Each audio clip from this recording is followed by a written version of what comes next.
નમસ્કાર દર્શક મિત્રો, નિર્માણ ન્યૂઝની વિશેષ રજૂઆત ઝીરોવાર કાર્યક્રમ સાથે હું છું યજ્ઞ ત્રિવેદી। કાર્યક્રમમાં વાત કરવાની છે કે એક બાજુ 3 કૃષિ કાયદાની જાહેરાતો કરી દેવામાં આવી હતી અને ત્યારબાદ જે ખેડૂત આંદોલન યથાવત જોવા મળ્યું હતું ને ત્યારથી લઈને અત્યાર સુધી ક્યાંક રાજકારણ પણ ગરમાયેલું સતત જોવા મળતું હતું। આ તમામ પરિસ્થિતિની વચ્ચે સવાલ એ હતો કે હવે કેન્દ્ર સરકાર કેવો મહત્વનો નિર્ણય લેશે ને ત્યારબાદ શું કરશે। પરંતુ આજે વડાપ્રધાન નરેન્દ્ર મોદીએ જાહેરાત કરી હતી કે આજે ગુરુ નાનક જયંતિ છે, પ્રકાશ પર્વ છે, તે નિમિત્તે ક્યાંક અમે પણ જે અત્યારે સામાન્ય જનતાને સાથે ખેડૂતોને જે કાયદો અત્યારે તો સમજાવવામાં ક્યાંક નિષ્ફળ રહ્યા છીએ તેવું પણ જોવા મળ્યું હતું। અને સાથે જે રીતે અત્યારે હાલની પરિસ્થિતિ છે તેમાં 3 કૃષિ કાયદાને રદ કરવામાં આવશે। આવનારું જે સત્ર છે તેમાં જે સંસદીય પ્રણાલી એટલે કે જે પણ અત્યારે તો જે કાર્યવાહી થતી હોય તે અનુસાર હવે તેને રદ પણ કરી દેવામાં આવશે।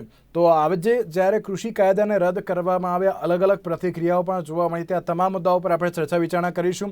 આ તમામ મુદ્દાઓ પર ચર્ચા વિચારણા કરવા માટે અમારી સાથે જોડાઈ ગયા છે સુભાષભાઈ ચૌધરી કે જેઓ ભારતીય કિસાન યુનિયનના સચિવ છે, સાથે હિરેન હિરપરા કે જેઓ ભારતીય જનતા પાર્ટીના નેતા છે, પ્રશાંત ગઢવી કે જેઓ રાજકીય વિશ્લેષક છે, અને અતુલ પટેલ કે જેઓ कांग्रेस नेता है। जी आप सर्वनु सौदी पहला तो स्वागत है। सुभाष जी, सबसे पहले शुरुआत में आपसे करना चाहूँगा कि जिस तरीके से अगर हम कृषि कानून की बात करें, कृषि कानून को आज प्रधानमंत्री ने वापस लिया है, कैसे देख रहे हैं आप उसको? देखिए, प्रधानमंत्री जी का बहुत बहुत धन्यवाद। दे रहे दुरुस्त है।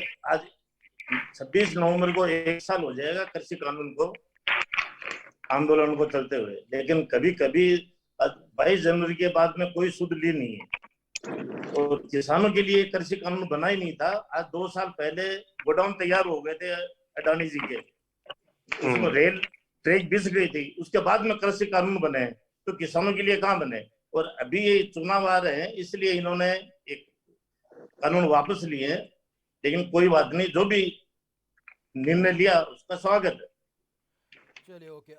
प्रशांत भाई, आप कई रीते જોઈ રહ્યા છો, કારણ કે આજની જે પરિસ્થિતિ જોવા મળી હતી અને આપણે જે તમામ અત્યાર સુધી ઘણી ચર્ચા વિચારણાઓ કરી ખેડૂત જે આંદોલન ઉપર અને કૃષિ કાયદા ઉપર, રાજકારણ ગરમાયેલું હતું એટલા માટે જે કૃષિ કાયદા પરત ખેંચવામાં આવ્યા કે પછી જે રીતે ક્યાંક સમજાઈ ન શક્યા, પંજાબની ચૂંટણી આવતી હતી કે પછી ઉત્તર પ્રદેશની ચૂંટણી આવતી હતી તેના કારણે? જ્યારથી આ બધા કિસાનો દિલ્હીની બોર્ડરની આજુબાજુ ગોઠવાયા અને આંદોલન ચાલુ થયું એટલે મને અલગ અલગ નેતાઓ, અલગ અલગ પક્ષ અને અલગ અલગ ચર્ચાઓમાં એવું જાણવા મળતું હતું કે આ આંદોલન 2024 સુધી નહીં ખસે અને 24માં કંઈક થશે। આ લેફ્ટિસ્ટની વિચારધારાથી પ્રમોટેડ છે, આ છે તે છે। આખા ઘટનાક્રમમાં અલગ અલગ 13 થી 14 વાર અલગ અલગ મીટિંગો, સંસદમાં મંત્રીઓની મીટિંગો, 39 પ્રકારના મુદ્દાથી લઈ અને અલગ અલગ ચર્ચાઓ પુષ્કળ ચાલી પણ નિરાકરણ ના આવે।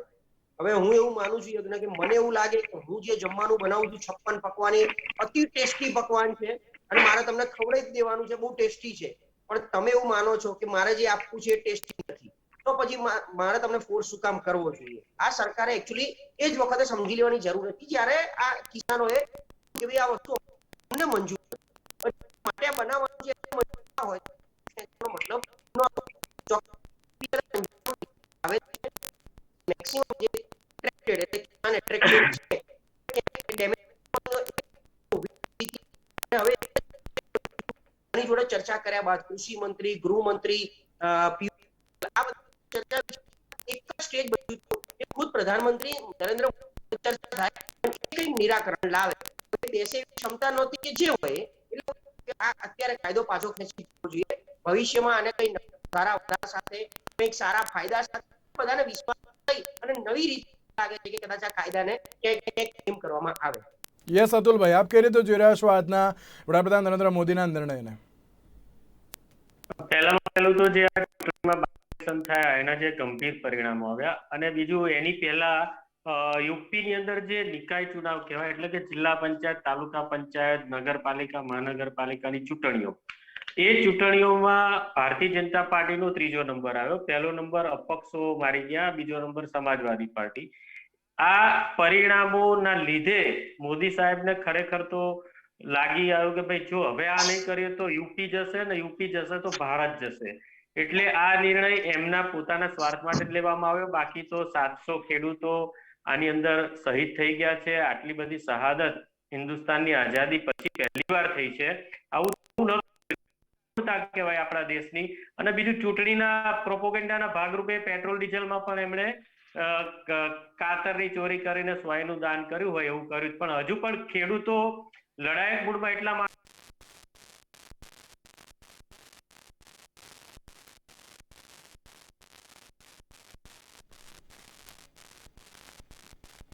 વિશ્વસનીયતા ત્યારે જ રહેશે જ્યારે પાર્લામેન્ટ ફરીથી પાછા ખેંચી લેવામાં આવે, જેમ કે પાર્લામેન્ટમાં પાસ કરી દેવામાં આવે તો કોરોનાના કપરા કાળમાં. એ લોકોને એવું લાગ્યું હતું કે મારા મિત્ર કહી ગયા, જો અભી किसान आंदोलनकारियों बोल गए कि ये कोरोना के काल में ये पारित कर दिया कानून पार्लियामेंट में. सही में तो कानून रखना है तो पार्लियामेंट में डिस्कस करनी चाहिए सभी सांसदों के. इतना बड़ा कानून बना है तो सभी पार्टियों को साथ में लो, किसान संगठनों को साथ में लो. वो किया नहीं था. सिर्फ अदानी अंबानी का जो अदानी का गोडाउन पूरे हिंदुस्तान में बन गया था, उसके हिसाब से चुनाव में वचन दिया होगा मोदी साहब ने कि मैं तुम्हारे लिए कानून लाऊंगा, इसके हिसाब से लाए थे. बाकी किसानों ने ये कानून कहीं मांग नहीं किए. ઓકે, હિરેનભાઈ, ક્યાંક ચૂંટણી આવી તેના કારણે આ કૃષિ કાયદા અત્યારે પરત ખેંચ્યા હોય તેવું સ્પષ્ટપણે જોવા મળી રહ્યું છે આ ઉપરથી. તો નિર્માણ ન્યૂઝના સૌ દર્શકોને નમસ્તે. ગુજરાતના સૌ ખેડૂતો, આ દેશના સૌ ખેડૂતોના વંદન. આજે દેશના પ્રધાનમંત્રી નરેન્દ્રભાઈ મોદીએ ગુરુ નાનક જયંતિ પર આ દેશના ખેડૂતો ખોટી ભ્રમણામાં ફસાયેલા હતા. વિપક્ષો અને ખેડૂતોને હામી બનાવીને, ખેડૂતોને પોતાનો હાથ બનાવી અને જે લોકો આંદોલન ચલાવી રહ્યા હતા, ક્યાંક ને ક્યાંક આ દેશના પ્રધાનમંત્રી એ 3 કાયદાઓ લાવીને આ દેશના નાના ખેડૂતો, આ દેશમાં 100 ખેડૂતમાંથી 80 ખેડૂતો નાના છે, જેમની પાસે 2 હેક્ટર કરતા પણ જમીન ઓછી છે, જેની સંખ્યા આ દેશની અંદર 10 કરોડ કરતા પણ વધારે છે. આવા ખેડૂતોને, આવા કાળા બજારિયાઓના હાથમાંથી મુક્ત કરવા માટે, ખેતીને સમૃદ્ધ કરવા માટે, ખેડૂતોને સમૃદ્ધ કરવા માટે 3 કાયદાઓ લાવવામાં આવ્યા હતા. દેશના પ્રધાનમંત્રી આદરણીય નરેન્દ્રભાઈ મોદીએ આજે ખુલ્લા દિલથી સ્વીકાર્યું છે કે આ કાયદાઓની બાબતમાં જે ખેડૂતો છે એમની સાથે ચર્ચા અને વાત કરીને એમને જે હકીકતો છે એ ગળે ઉતારવામાં ક્યાંક ને ક્યાંક ઊણા ઉતર્યા છે. દેશના પ્રધાનમંત્રી જ્યારે આવી વાત કરતા હોય ત્યારે આને રાજકારણ સાથે ન ગણવું જોઈએ. માત્ર ને માત્ર કેટલાક રાજકીય પક્ષો આને ચૂંટણીલક્ષી ગણાવી રહ્યા છે, આને પીછેહટ ગણાવી રહ્યા છે. આ રાજકીય રોટલા શેકવા સમાન બાબતો છે. કારણ કે આ દેશના પ્રધાનમંત્રી નરેન્દ્રભાઈ મોદી 2014માં જ્યારે પ્રધાન સેવક તરીકેનો કાર્યભાર એમણે સંભાળ્યો ત્યારથી લઈ ખેતી, ખેડૂત અને ગામડું આ દેશનો સર્વાંગી વિકાસ થાય એ દિશાની અંદર એમણે કાર્યનો આરંભ કર્યો છે. ત્યારે આ દેશના ખેડૂતોને એવા કેટલાક કાયદાઓ રદ કરીને નવા કાયદાઓ બનાવીને આ દેશના ખેડૂતોને પગભર કરવાનો એ જે એમની પહેલ હતી, એમાં કેટલાક આંદોલનકારીઓએ પોતાના હક હિસ્સા જશે એવી વ્યક્તિ આંદોલન ચલાવી રહ્યા હતા. અને આજે પ્રધાનમંત્રીએ પોતે સ્વીકાર્યું છે કે આમાં પણ કંઈક સુધારાઓ કરીને સારા કાયદાઓ લાવીને આ દેશના ખેડૂતોને મદદરૂપ થવા માટેના પ્રયાસો કરીશું. જે રીતે ખેડૂતો માટેના કાયદા હતા, ખેડૂતોના જે લાભ થશે તેના માટે પણ વિચારણા કરવામાં આવી હતી, તો કેમ સરકાર અત્યારે તો સમજાવવામાં નિષ્ફળ રહી? પરંતુ તેની સાથે જે રીતે કિસાન જે યુનિયન છે તેમના દ્વારા પણ એમ કહેવામાં આવ્યું છે આ માત્ર કૃષિ કાયદા નહીં, પરંતુ જ્યારે ખેડૂતોને સમૃદ્ધ કરવાની વાત હોય તેના અનેક એવા મુદ્દાને લઈને અમે પણ હજુ આંદોલન યથાવત રાખીશું. તેમણે એમ પણ કહ્યું છે. હિરેનભાઈ, બિલકુલ જી, આપણે એમએસપી ની વાત કરીએ તો 2014 પહેલા એમએસપી ની શું સ્થિતિ હતી અને આજે એમએસપી ની શું સ્થિતિ છે? પહેલા ખેડૂતોને ટેકાના ભાવે શું મળતું હતું, આજે શું મળે છે? ભારત સરકારે ટેકાના ભાવોની અંદર પણ ખૂબ વધારો કર્યો છે અને ખેડૂતોની જણસી છે એ સરકાર ખરીદી રહી છે. આ દેશની અંદર 1000 જેટલા એપીએમસી ને ઇનામ સાથે જોડીને ખેડૂત આખા દેશની અંદર પોતાની ખેત જણસ એ ગમે ત્યાં વેચી શકે એવા સારા કાયદાઓ લાવવામાં આવ્યા હતા. એટલે આ જે કાયદાઓનો વિરોધ જે લોકો કરી રહ્યા હતા એ લોકો પોતાના રાજકીય રોટલા શેકી રહ્યા હતા.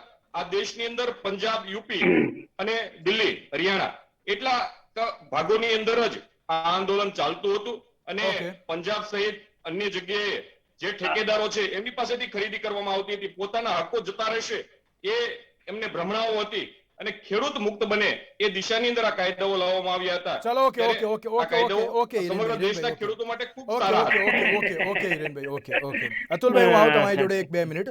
सुभाष भाई, ओके ओके जिस ओके तरीके से अगर हम आज की बात करें, प्रधानमंत्री जी ने जो कृषि कानून वापस लिए और उस वो जो संबोधन कर रहे थे वहाँ पे उन्होंने बताया कि अब जब ये कृषि कानून वापस लाएंगे तब हम किसानों के साथ भी बैठक करेंगे, उनके भी जो भी प्रतिक्रिया है वो हम जानेंगे, वो क्या करना चाहेंगे, वो कैसे लाना चाहते हैं, उसके ऊपर भी हम पूरी की पूरी चर्चा करेंगे। मगर प्रधानमंत्री जी ने पहले भी कहा था कि नहीं, हमने किसानों से बात की है और ऐसे ही हम नहीं लाए। इसलिए ये दोनों जो अभी क्या स्टेटमेंट कहते हैं ना, उसमें कुछ ना कुछ तो अभी फर्क है, ऐसा लग रहा है।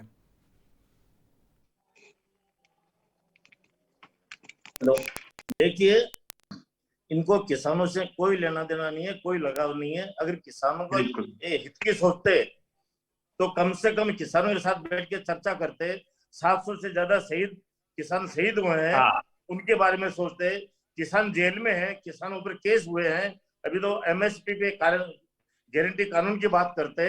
बिजली का जो बिल जो आया है, नया जो बिल आया है, उसके ऊपर चर्चा करते।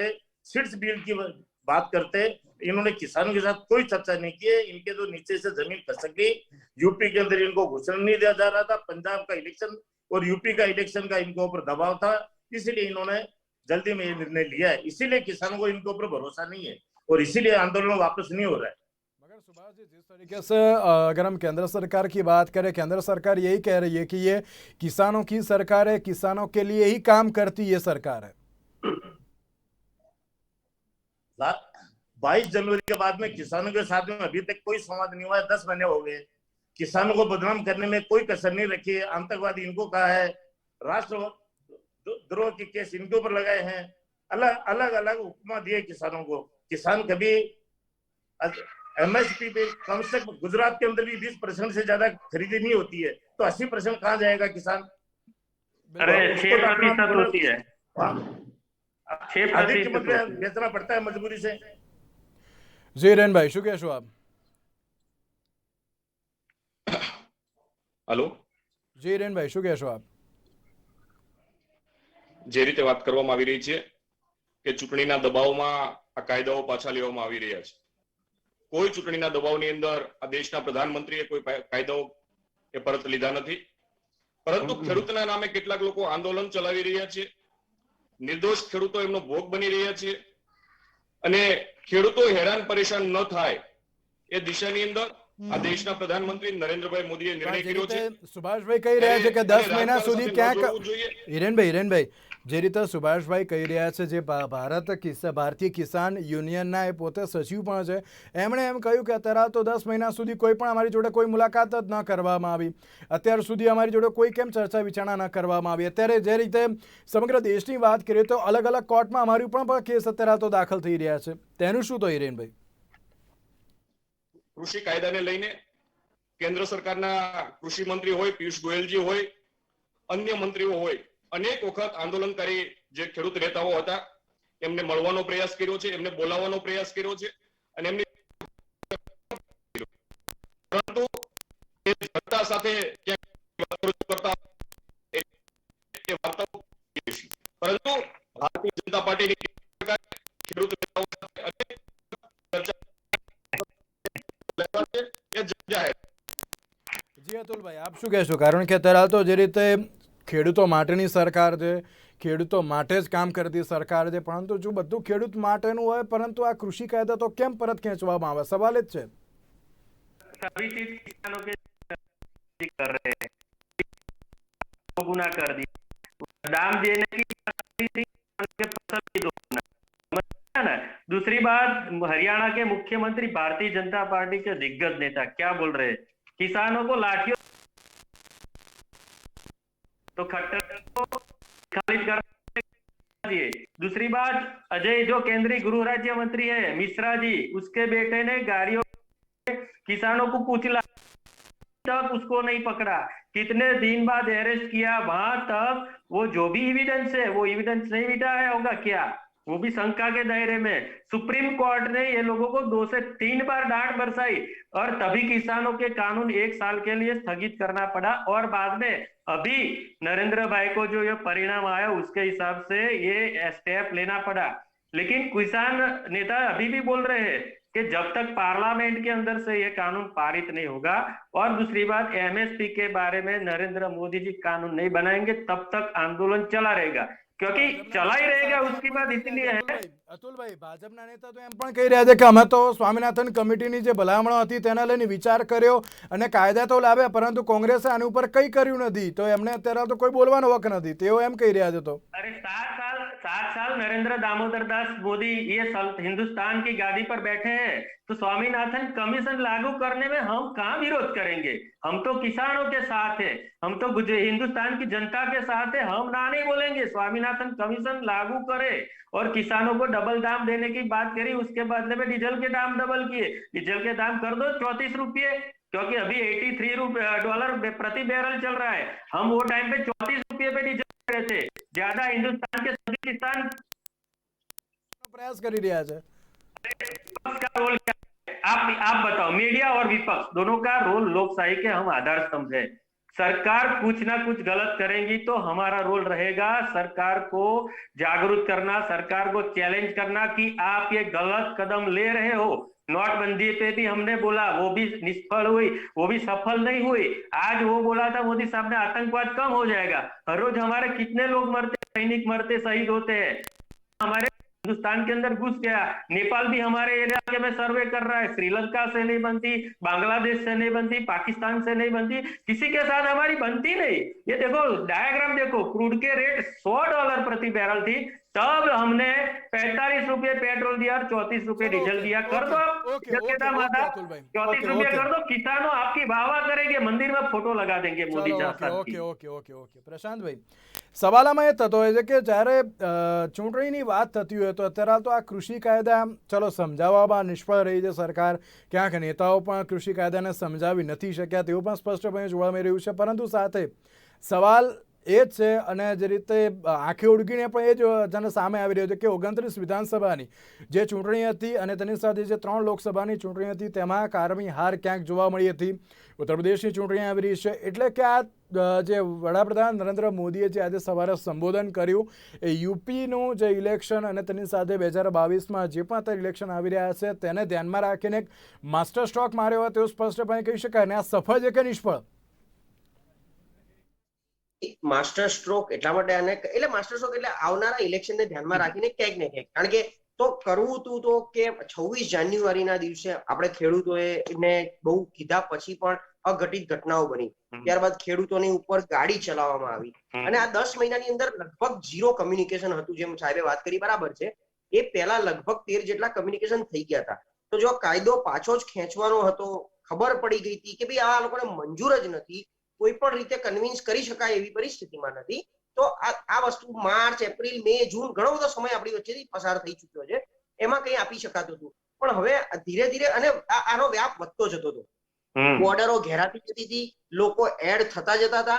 એક સમય એવું લાગતું હતું કે આ ક્યાંક વિપક્ષના પેલાથી ચાલે છે, લેફ્ટિસ્ટથી ચાલે છે, પણ એ હવે ન્યુટ્રલિઝમ દેખાતું હતું કે સાચા અર્થમાં જ્યાં જેને નુકસાન થઈ રહ્યું છે એ લોકો ખરેખર આવીને બેસતા હતા। અત્યારે બી ઘણા હજી બેસવા તૈયાર છે। એટલે આ એક ભરોસાનો, ટ્રસ્ટનો સવાલ આવી ગયો હતો। જો હજી પણ શું કે છે, સંસદમાં કેન્સલ થાય, સંસદમાં તમે આને લોકશાહી પ્રણાલીથી આ ખરડો મંજૂર કરાવો કે ભાઈ આ કાયદા પાછળ અમે પાછો ખેંચી રહ્યા છે, એટલે આ એક ભરોસા ઉપર આવીને અટક્યું હતું। ન ખેડૂતોને સરકાર પર, ન સરકારને ખેડૂતો પર ભરોસો રહ્યો હતો। એટલે આ વોઇસ અને આઈસ બ્રેક કરવી બહુ જરૂરી હતી। એના માટે જે કંઈ પગલું લીધું છે આવકારદાયક છે। આને ન હું ગિફ્ટ ગણું, કારણ કે ગિફ્ટ તો એમનામ આપી હોય, આપેલી વસ્તુ પાછી લઈ જાય, આપણે ન ગિફ્ટ ગણાય, ન માસ્ટર સ્ટ્રોક ગણાય। જ્યાં જરૂર લાગી ત્યાં પગલા લેવાની એક તૈયારી બતાવી સરકારે। જી પણ પ્રશાંતભાઈ, આ માસ્ટર સ્ટ્રોક ચલો ન ગણાય, ચલો તમે જે રીતે કહ્યું, પણ 2022ની વિધાનસભાની ચૂંટણીમાં ક્યાંક ફાયદો થાય તેને લઈને જ આખું જે રીતે વિચારણા કરવામાં આવ્યું તેવું સ્પષ્ટપણે કહી શકાય ને?